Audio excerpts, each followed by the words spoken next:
Hello, and welcome to Andy Dennert's Reality Blurred. I'm the aforementioned Andy, the creator of Reality Blurred, and a writer who believes in the power of true stories. Every week I'll take you behind the scenes of reality TV and my writing. On today's show, Below Deck Med and Below Deck Down Under, and why producing isn't scripting. Also, my usual recommendations, and reality TV stars banding together to show us how community and working together is the way through all of this. Finally, stick around to the end for life advice from an iconic reality TV cast member.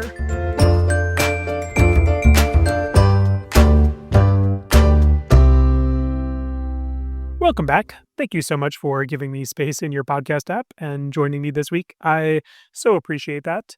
Let's start with why I wrote that, where I share insight into my process as a writer and blogger. And today that's referring to an interview I did with Survivor 43 player Owen Knight.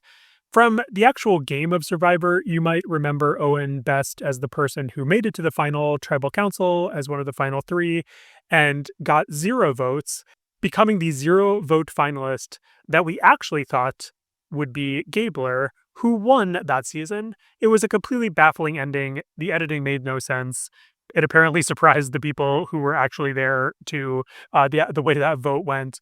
Owen was a great character and had some really interesting human moments, I think, but that might be the thing that sort of triggers that memory for you, especially in these last few seasons, which, at least for me, kind of all blurred together. Anyway, Owen is the organizer of a campaign called We Stand with Minnesota, which is basically a fundraiser for helping out people who are affected by everything that's going on there right now. Specifically, they're raising money for the Immigrant Law Center of Minnesota, which gives free legal advice and assistance to immigrants and refugees in that state. They also have a lot of great resources on their website, so I will link to that in the show notes or episode description, so you can find that in your app or on realityblurred.com.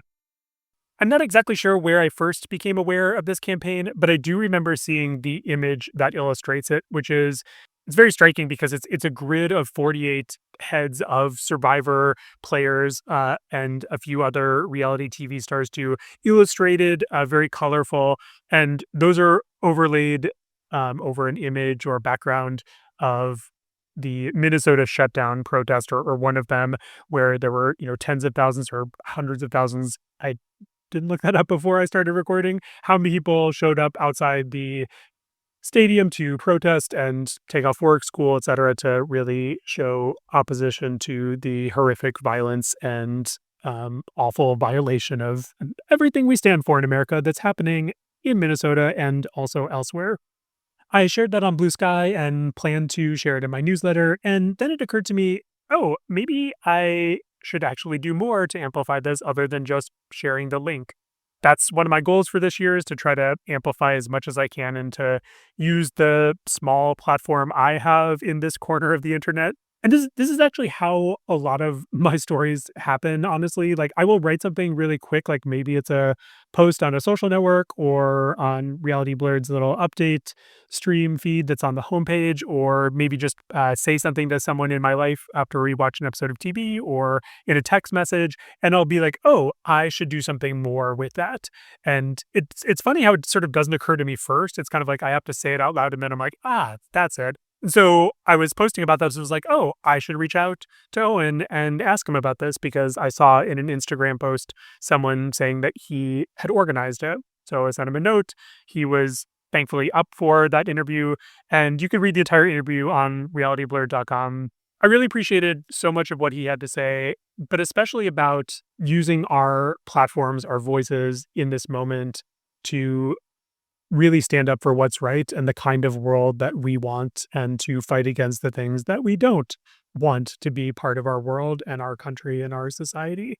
And it's interesting to see so many reality TV stars do that together. Like, that's what I think struck me just about the image, but also especially about this project. They're using their platforms, of course, and using their followings and other, the spaces that they're in, podcasts, whatever it might be, going on shows. Some of these Survivor players are on Survivor 50, so there are people whose social media will get a lot of traffic in a couple weeks. And that's a risk. Some people don't like to do that. They get accused of being quote unquote political, even though, of course, everything is political, especially reality TV shows. Look at the current executive branch of the United States Uh, and you will see reality TV stars scattered throughout. So that's not no longer even up for debate. That's just a ridiculous claim. I think mostly when people say that, they just don't want to be made uncomfortable to think about this kind of stuff. And understand that like people don't want to create discomfort for their fans. And like if we're talking about Survivor, you don't want to suddenly talk about horrific atrocities that are being committed against your neighbors at the same time. But that's the reality of our world. We have some things that give us joy and some things that don't right now. Seeing what they're doing just honestly was super inspiring to me. And there's something Owen said in our interview that I turned into a quote on Instagram and elsewhere, and I'll quote him now. Quote, "It's a scary time in America, but I do think the collectiveness of it just emboldens all of us to be a little bit more brave than we might be individually." And I think that's exactly it. That's what I was so thrilled to see just when I saw it and to learn so much more from Owen about that. It really is when people come together and stand together, whether that's at an actual protest or do so in their families or communities or do that online with their fan bases. That's how we make real change, and that's how we protect each other. So read the interview and go donate if you would like to. I don't think I mentioned that it's not just you can donate and all of the money will go directly to the Immigrant Law Center of Minnesota, but there's also an auction going on where a bunch of reality TV stars, again, Survivor players and others have donated time and items. So you can get all kinds of things. I'm just going to scroll through the list right now. Like, for example, you can have a debate with Corey if you would like from Big Brother. You can go to an escape room with 6 Survivor players who live in New York City. If you're in New York, you can talk to Kyle, the winner of Survivor, and get law school application advice from him. Owen himself is auctioning off college admission advice because that's his day job. Kendra's giving a 1-hour astrology reading. There's other things like playing video games with people or Mario Party, and I guess that's a video game. So all kinds of fun stuff. Check that out. I will link that in the show notes or in, again, the episode description of your podcast. You can find it there or on realityblurred.com. And I should say, in the interview, Owen mentions a few times that they're approaching $10,000. We talked less than a day and a half until I published that interview. And since then, every time I check the website, it has just gone up.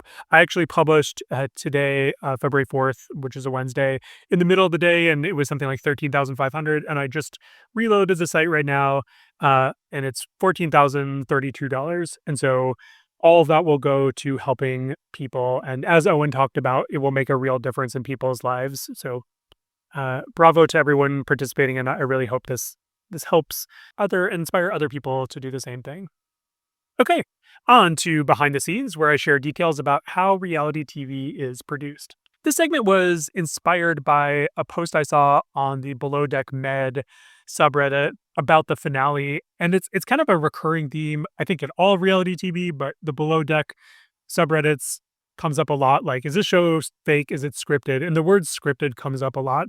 This was actually asking, it was using the word produced, which is the word I love because I think that most of these shows are not scripted, but they are produced. And produced allows us to really pull apart the layers and figure out where things have been maybe are more authentic, less authentic, etc. So this person was asking about the very last scene in this last season of Below Deck Mediterranean, where we see Gail and Nathan with their baby, and Nathan's leaving to go on a new season of Below Deck Med, and it just all feels super stagey and super fake. And it's clear what happened here was producers or a producer and a camera operator came to the house and kind of staged the scenes like, we're going to pretend that you're leaving, or maybe you're actually leaving, and here's how we want you to do it. It just did not feel authentic at all. What's really cool about that is to me, it shows that Nathan isn't an actor. And so what we saw the rest of the season on Below Deck was just him being himself. And I think that's true of most reality TV. If you actually gave lines and directions to the people that were watching, you would see much less engaging content because they're not trained actors. They're not good at this. And we can tell when they're faking it or repeating something, which, for example, if you watch an HGTV show, you can see all the coaching sometimes as people kind of just look like they're, deer in the headlights. What do I say next? Am I going to get it right or wrong, etc. I was thinking about this post, and what I responded there was, um, to that post was something just about the fact that there's 2 different types of producing, right? Like, this staged scene to kinda cap off the season is a type of producing, but what happens on the boat, I compared to basically producers setting up dominoes and saying, "Okay, here's this cast, here's the situation.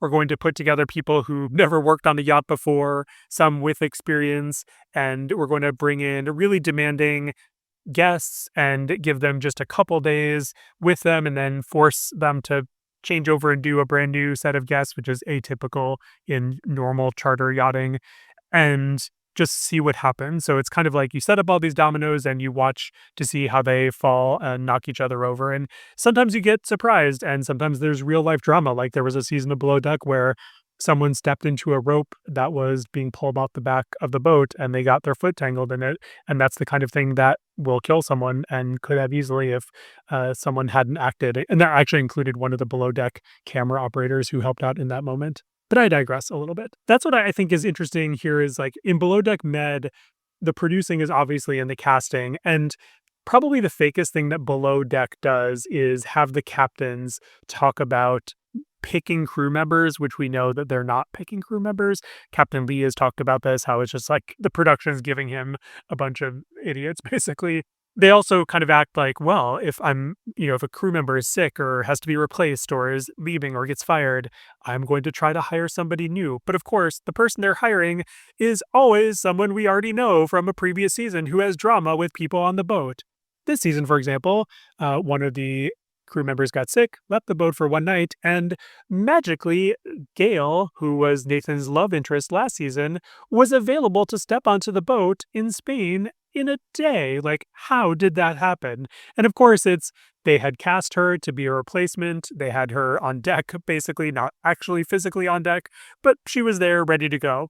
Now, what happens when she gets on the boat? That's the reality part, and that's what's interesting to watch. I mean, assuming you find the Gail and Nathan romance interesting, which I don't, but I digress there.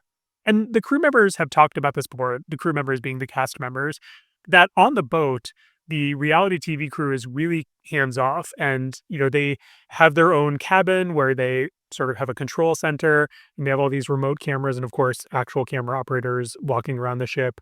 But basically, they leave them alone and the camera operators and producers, get taken on and off the boat so they can go to a follow vessel to have meals or be taken to a hotel after their shift. But they're pretty much letting what happens on the boat happen.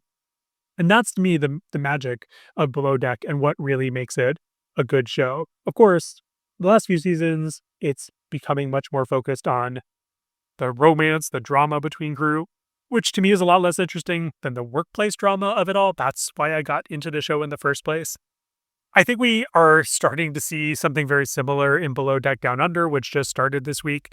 And it's kind of funny. In the very first episode, Captain Jason is talking about the fact that this season for Below Deck Down Under, they are down under in the Caribbean because they're not anywhere near Australia or New Zealand this season. They're literally off the coast of Venezuela. He kind of has this fun little winking nod to the camera, like, the title is meaningless. Doesn't really matter. That's just the name of this franchise with me as the captain. But then he talks about the fact that he wanted to hire the best of the best. And he says this as if we're supposed to believe him that he picked the people he picked to be his crew members, as if there's no one better in yachting. And of course, it's all these super dramatic people like Chef Ben from past seasons. And almost immediately, they are a lot of chaos. And then the show brings on the Real Housewives of Salt Lake City to basically continue their storylines from that show on Below Deck, and it becomes an immediate shit show. That's exactly what the producers hoped would happen when they set up all of those dominoes. But did they stand there and tell the Real Housewives to throw glasses at each other? Or did they tell Ben to be a dick to his sous chef and not be very helpful instead of trying to teach her how to do things? I don't think so. But I think when you put an inexperienced chef in with a chef who's used to working by himself and doing everything himself, of course you're going to get drama there. And that's reality TV producing. That is not scripting. There is not a outline. There is not a script. Now, certainly there might be an outline for the season. It's like we have 3 days of this charter, we have a day off, you know, for everyone, the crew and the reality TV show crew. So of course, there's going to be a plan for the season because that's how budgets work, that's how TV works. But there is not a Nathan says this and Captain Jason says that and Daisy says this. Like that is not happening. So I hope the next time that you watch Below Deck, whatever season it might be, especially if it's this new season, for you to be able to see how that producing is there, that domino setting, and you can see all the pieces ready to fall. And I guess we will see how they fall this season. Okay, on to recommendations where I share things that are bringing joy and entertainment into my life. The first is Extracted Season 2 on Fox. The first 2 episodes are good and very different from each other. The minor spoiler alert, I guess. There's 2 people extracted at the end of, there's 2 people extracted, 1 at the end of each episode. That's typically how this happens, although not guaranteed based on the format of the show, because we might go a couple episodes without anyone being extracted. But the 2 extractions are totally different. And I actually interviewed the person who was extracted in the second episode. I'll link that in the show notes here. It's just interesting to see how inexperienced people actually dealt with being alone and trying to survive, and how that worked for them. Obviously, it didn't work for either of them, but it was a different experience. I'm just trying not to spoil anything if you haven't seen this season so far. And if you haven't heard of the show, it's basically Alone, but instead of being actually alone, 2 of your family members or friends or loved ones are watching you on cameras from a headquarters location where they and they alone can pull you from the game by pressing a big red button. And there's also a strategic game there where they play to win you supplies and other things. There's a really great strategic game in the second episode. Highly recommend checking it out if you like both strategy and survival competitions and games. Speaking of games, the Olympic Games start this week, and I want to recommend, even though I haven't actually seen it yet, the Olympics Gold Zone. It's on Peacock. It looks like I think NBCOlympics.com will also stream this. Gold Zone is a channel, essentially, that is basically you're watching multiple sports happening at the same time, but you're watching them at their most peak and dramatic moments. So we're not in the middle of a break. We're not waiting for something to happen. And they will cut to the window or to the feed of what's happening and show us that dramatic thing. Like if it's a goal, if it's I don't know. I don't know sports well, so I am not going to make up a bunch of examples here because I don't know what I'm talking about.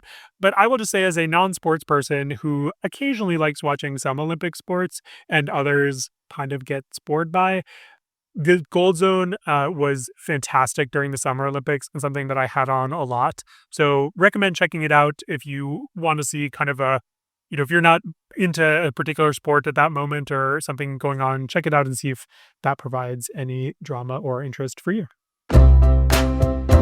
Okay, that's everything for today. Thank you so much for listening. Feel free to send me your feedback, questions, and thoughts, and please give this podcast a rating and or review in your podcast app of choice. I really appreciate it because those ratings and reviews and 5 stars really do help people like me get found by people like you. So thanks. Our theme song is Cheery Monday by Kevin MacLeod, and this episode is by me, Andy Dennert, and is copyright 2026 by Reality Blurred LLC, which is also me. You can find me at realityblurred.com and andydennert.com. I'll leave you today with life advice from TV, this time from the iconic Lisa Rinna in last week's episode of The Traitors, and I guess spoiler alert on the way. But in this moment, in an interview, she reminds us that even on reality TV, it's better to be your authentic self. You know, the end of Housewives was very difficult for me. Wow. It was just so nice to be able to be me. I'm just so grateful for the entire experience. I really am. Thank you.